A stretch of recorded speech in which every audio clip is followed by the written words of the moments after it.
Catching a Pokemon depends on a number of different factors.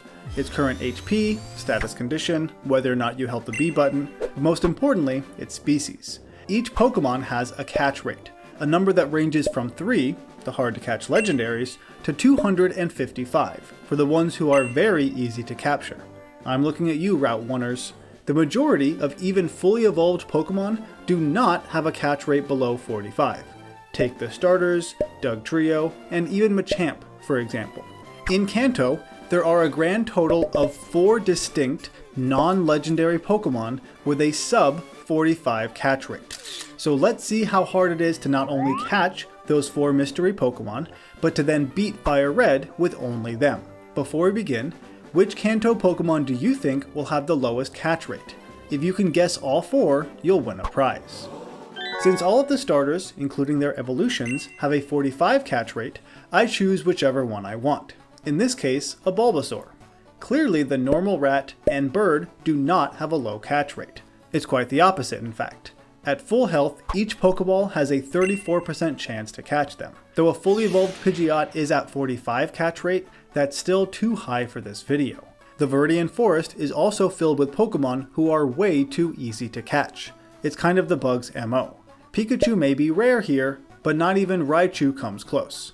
This means there are no viable options before Brock, which is why I chose Bulbasaur. 2 Vine Whips and the first gym leader is defeated. But don't worry, we will get a hard to catch Pokemon before Misty. And it's found in Mount Moon, more or less.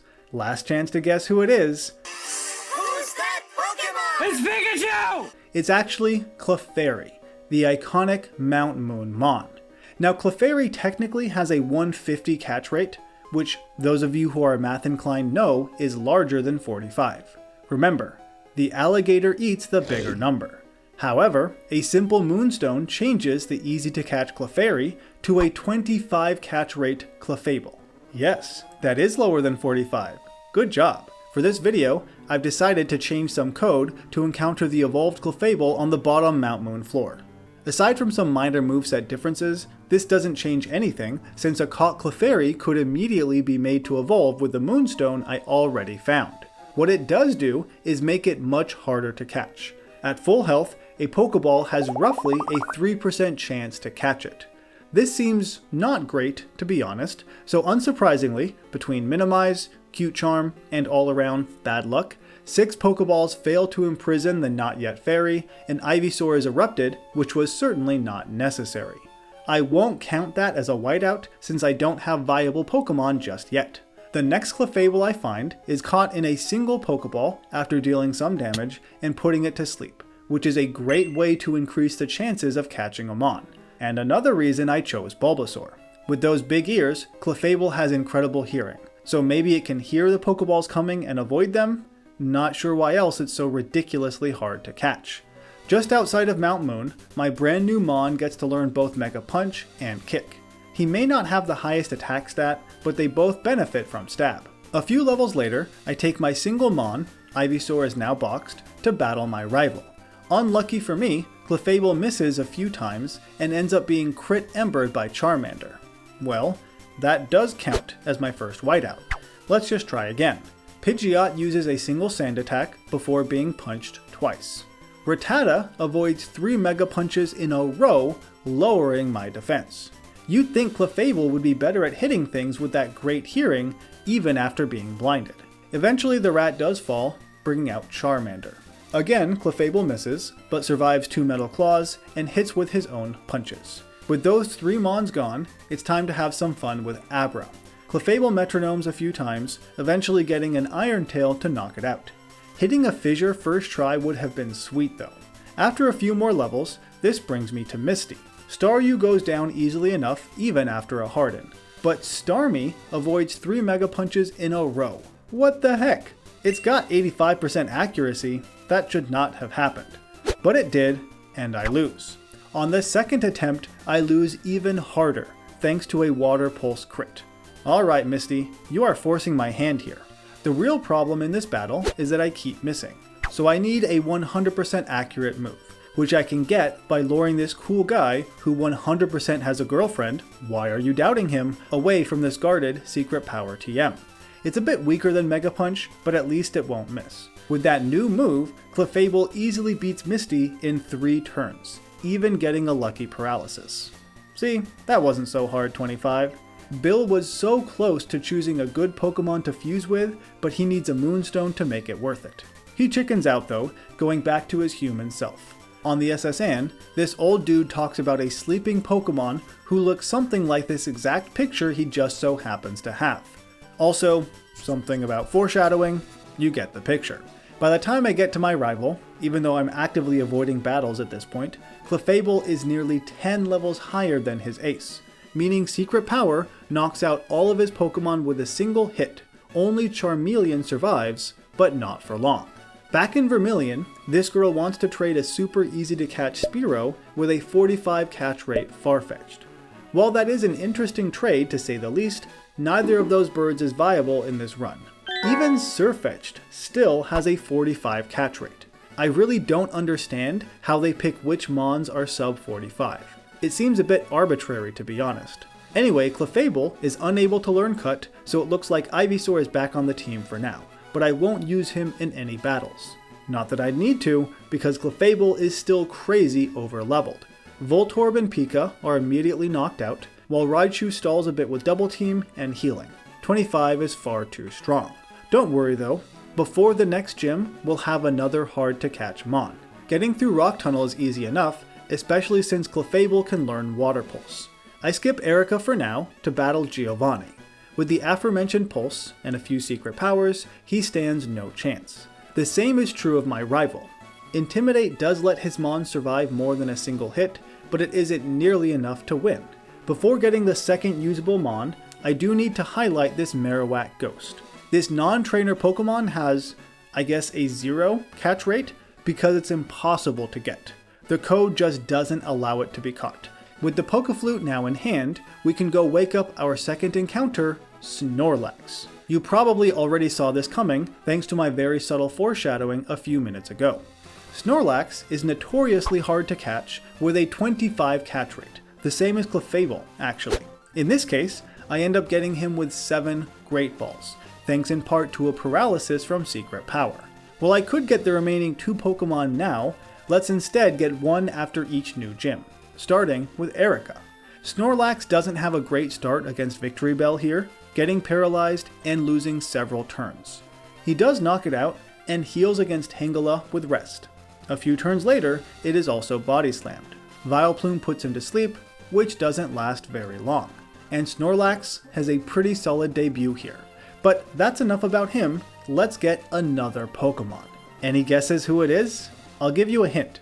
It's not any of the evolutions. Though that would be awesome, they each have a 45 catch rate. It's also not any of the Game Corner prizes, but it is in the Safari Zone. It's one of the big 4 exclusive to that area. It's so rare in fact, that I don't even spot one my first time in the park. Several minutes later, using Repel Manipulation, I find Chansey. The other rare Safari Zone Mons have a 45 catch rate, but Chansey, for some reason, is at 30. Because of its low catch rate, starting off with a single bait actually makes it easier to catch. It's kind of weird. It still does take 4 Safari Balls, but catching the first Chansey I see is kind of a miracle. I've spent hours in previous games trying to catch Pokemon in this area. It's basically the worst. But we're done here and never need to set foot in this miserable place again. Okay, that was a bit premature. There's still something I wanted to show you. In this dreadful area, you can use a Super Rod to fish up Dratini and Dragonair. Dratini has a 45 catch rate, so you might naively think Dragonite would have a lower one. It's a pseudo-legendary after all, but nope, he's still at 45. So no dragon Pokemon for me this run. Actually, spoiler alert, the last Pokemon is yet another normal type, but more on that in a second. For now, I need to defeat Koga. Snorlax is able to knock out his first Coughing, but with lowered accuracy. Muck Them spams minimize, which is not great, but it all works out. The second Coughing does not though. Even after healing with Rest, Snorlax just keeps missing, so I need to swap into Clefable, who has Psychic. I would have given that TM to Chansey if she could evolve in this video, because Blissey has decent special attack, but the smaller Eggmon doesn't. Clefable can still make use of it, so it's fine. He barely makes it out of that gym alive though. With the ability to now surf on my fat tub of lard, I get to Cinnabar Island, the home of our final encounter. Do you know who it is yet? It's relegated to the basement floor of the Pokemon Mansion. None other than Ditto. With a catch rate of 35 in its base form, it is harder to capture than almost all of Kanto. It's unique though, because after transforming, its capture rate matches that of the new Pokemon. Since Chansey is the highest catch rate I have, I swap into her. Once Ditto runs out of soft boileds and is paralyzed thanks to Thunderbolt, I get it on the very first Great Ball. Well, that wasn't so hard. And that was our final encounter. We now know that in Kanto, putting aside Mewtwo and the legendary birds, the hardest to capture Pokemon according to species are Clefable and Snorlax, tied for first, Chansey in second, and Ditto third. Not gonna lie, I did not expect Ditto to be here. That was a bit of a surprise. At the beginning, I promised you a prize if you guessed all of them correctly. And here it is. You can subscribe to the channel to get even more awesome Pokemon content like this. If you didn't get them all right, well, then you'd better subscribe anyway to learn more about Pokemon, so maybe you can get correct answers in the future. Either way, I win, just how I like it. With a now complete team, I backtrack to Saffron to take out some rockets, because no one else will, apparently. Chansey shows off her versatility with a few Thunderbolts. She has other moves, but it works for Pidgeot and Gyarados too. Charizard is rock slid by Snorlax, and Execute is then returned. Against Alakazam, I pivot back to Clefable to Secret Power for the knockout. I'll try to use Ditto in the next battle. This one just didn't work out. For the second Giovanni battle, Snorlax's Surf was weaker than I had hoped, but again, Clefable comes in clutch with Psychic. This brings out Nidoqueen, who I want Ditto to try and emulate, though he never gets a chance. Transform just really sucks when you're as slow as Sludge. Where are hidden abilities when you need them? Clefable reappears to then Psychic Nidoqueen, doing what Ditto could not. Snorlax returns to return Kangaskhan, and finally surfs Rhyhorn. That was not a great showing for Ditto, but I'm not about to give up. As a matter of fact, I force this pink sludge to lead the Sabrina battle, where he transforms into Kadabra. It has a Quick Claw now, by the way. We both Calm Mind back and forth a few times, until Ditto gets a lucky Psybeam crit. Your first KO, Ditto. How proud your parents would be, if you had any. Venomoth is Psybeamed, and Mr. Mime takes a Future Sight on the swap. Ditto Calm Minds again, and Future Sights before knocking out the Mime. Unfortunately, Alakazam also starts with Calm Mind, barely surviving a Psybeam Future Sight combo. And by the time the next Future Sight hits, it does so little damage, thanks to his boosted special defense, that it isn't going to work. But Ditto did far better than I expected. My backup plan is Snorlax, who wins in a single body slam. This brings us to Blaine. Even with Intimidate, my super fat Snorlax should still be able to win this. His special attack may not be great, but Surf is good enough to easily defeat the first two Mons. Rapidash survives with a bounce, and even paralyzes Snorlax, which is not great going into the Arcanine fight. This dog stalls for so long, with healing and full paralysis, that it's likely Snorlax will not survive.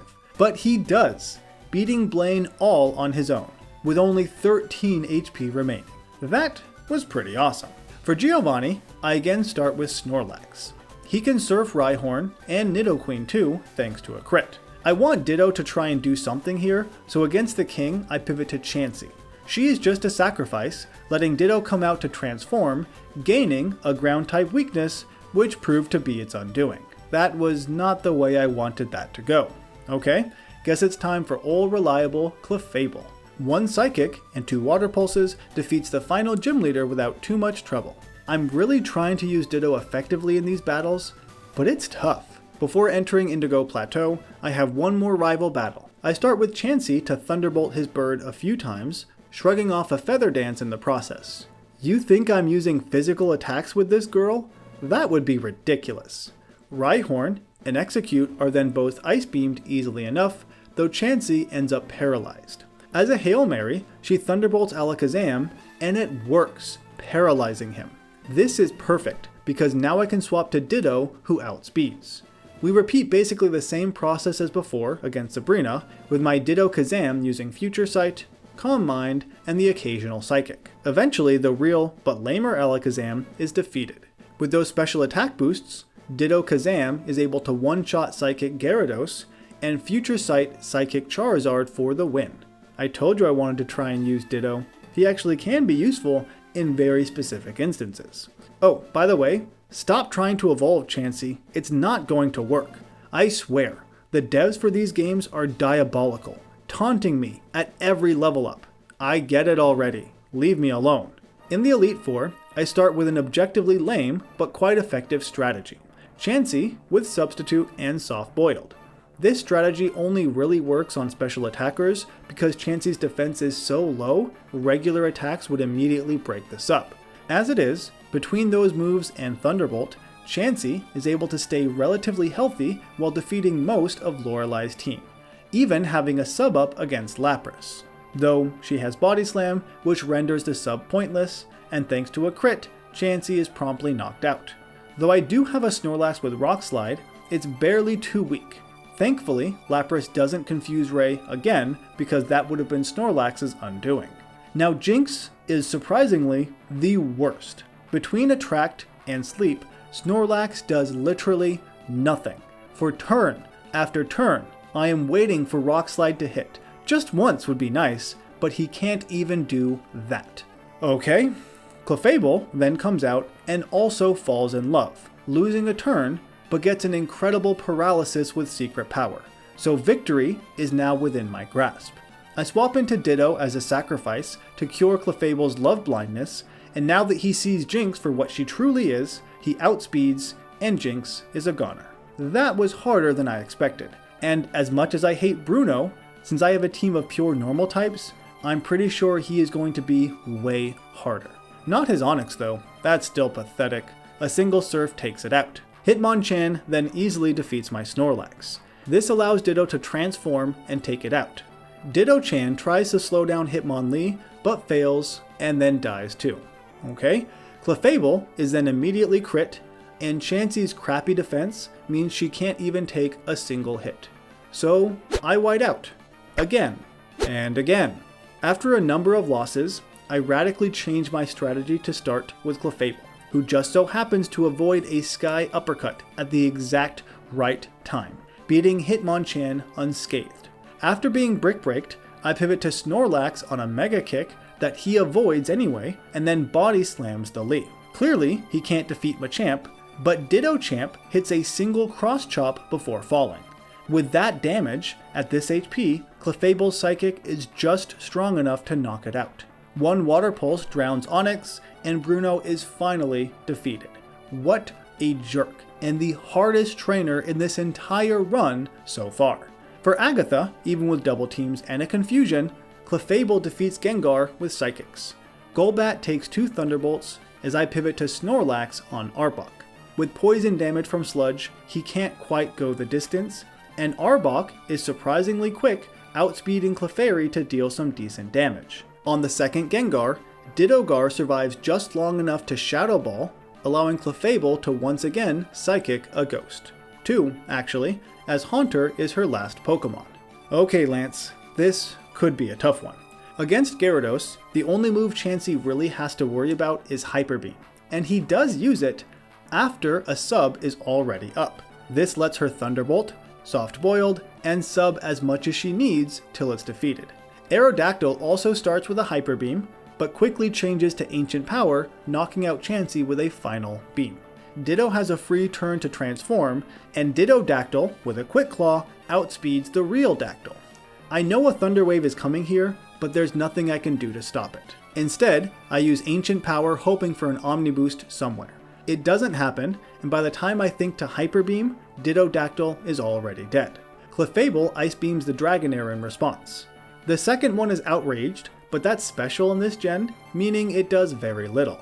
Not even a Dragonite's Outrage can stop Clefable's reign of terror, as he defeats Lance, and I didn't even need to use my Snorlax. With all Elite Four members defeated, the last remaining trainer is of course my rival. But first I need to force some rare candies down my mons' throats to get them to a more reasonable level.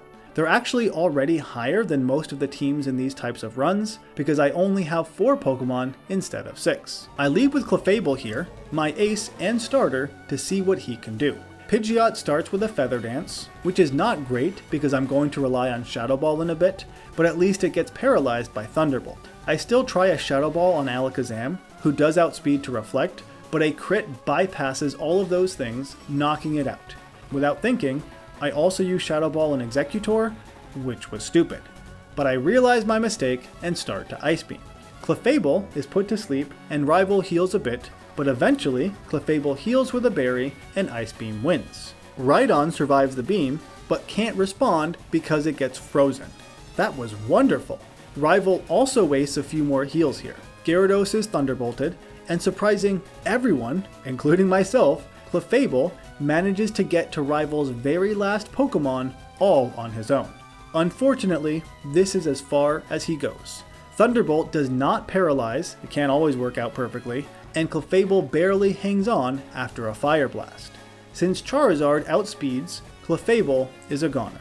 However, for this last battle, I choose to not sacrifice my oldest friend, instead pivoting to Snorlax, who is promptly burned, because of course he is.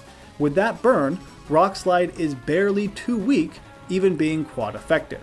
He hits another slide, but then misses at exactly the worst time.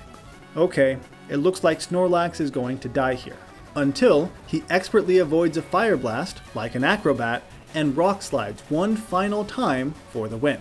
Now I recognize there was a fair amount of luck in that final battle, but it was a great opportunity for me to show off how useful a Clefable can be. And that completes our video. Even though all 4 of the hardest to catch non-legendaries are normal type, not entirely sure why, they were each useful in their own way. Even Ditto helped out sometimes, to my surprise. Initially, someone had suggested I do a run with the easiest to catch Pokemon, but there are so many of them that doing the exact opposite made more sense.